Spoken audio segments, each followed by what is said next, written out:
Ousted President Mohammed Morsi was reportedly being held at an undisclosed location Wednesday night, hours after the military toppled him and suspended the constitution.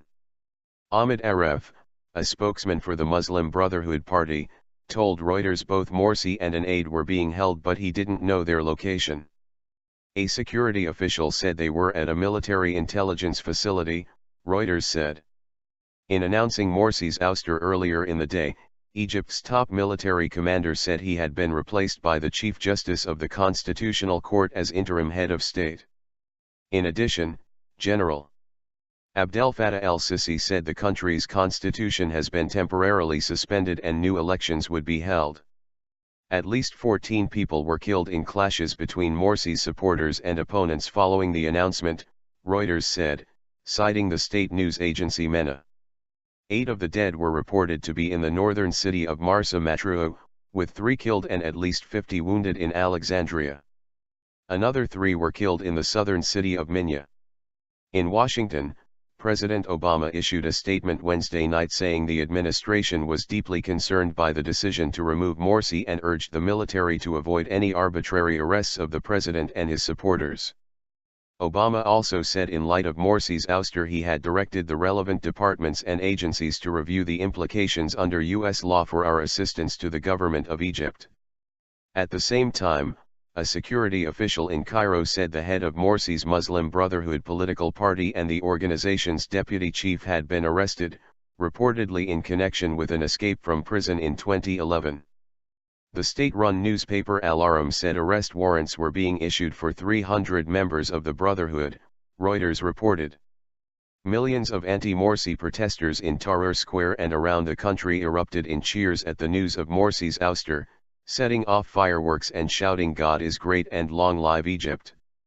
Morsi said on his presidential Facebook page that the military's action represents a military coup and it is unacceptable. A U.S. official said non-essential diplomats and embassy families had been ordered to leave Egypt amid the unrest. The State Department issued a warning urging U.S. citizens in the country to leave. In appointing Adli Mansour the new interim leader, el-Sissi also said a government of technocrats would be formed with full powers to run the country. He did not specify how long the transition period would last or when new elections might be held. Top military officials and opposition leaders met Wednesday and agreed on a political roadmap for the country's future, el-Sissi said. A new presidential cabinet will be formed as well as a National Reconciliation Committee, which will include youth movements that have been behind anti-Morsi demonstrations. El-Sissi also said the military would deal decisively with any violence sparked by the announcements. Before el-Sissi's address, Egyptian troops, including commandos in full combat gear, were deployed across much of Cairo, including at key facilities, on bridges over the Nile River and at major intersections. Witnesses told Reuters that the army erected barbed wire and barriers around Morsi's work compound, and moved in vehicles and troops to prevent supporters from getting to his palace. A travel ban was put on Morsi and the head of his Muslim Brotherhood, Mohammed Badi, as well as Badi's deputy Kare el-Shadur, officials told the Associated Press. Minutes before the military's deadline for Morsi to resolve the nation's political crisis passed Wednesday afternoon, the embattled leader called for national reconciliation, but vowed he would never step down.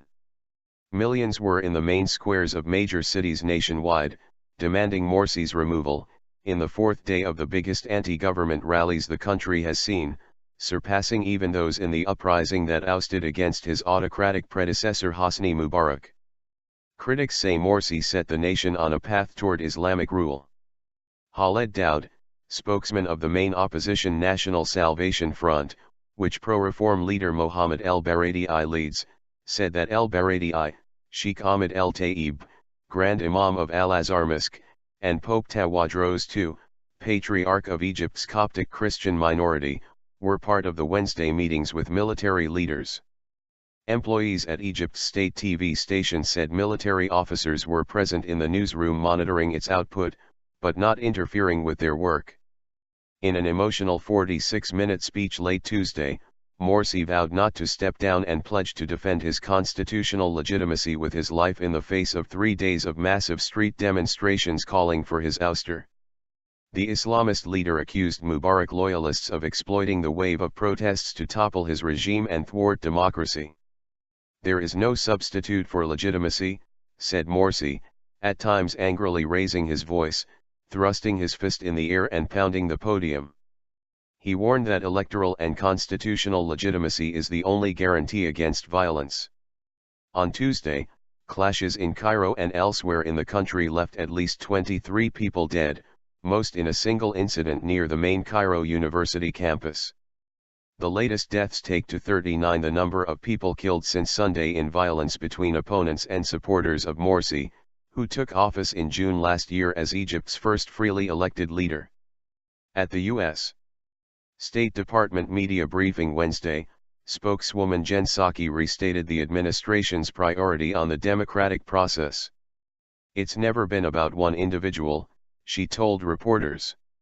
"It's been about hearing and allowing the voices of the Egyptian people to be heard." Pentagon spokesman George Little said there has been no change in terms of the U.S. military pre-positioning assets in and around Egypt in the event they are called upon to assist the U.S. Embassy in Cairo.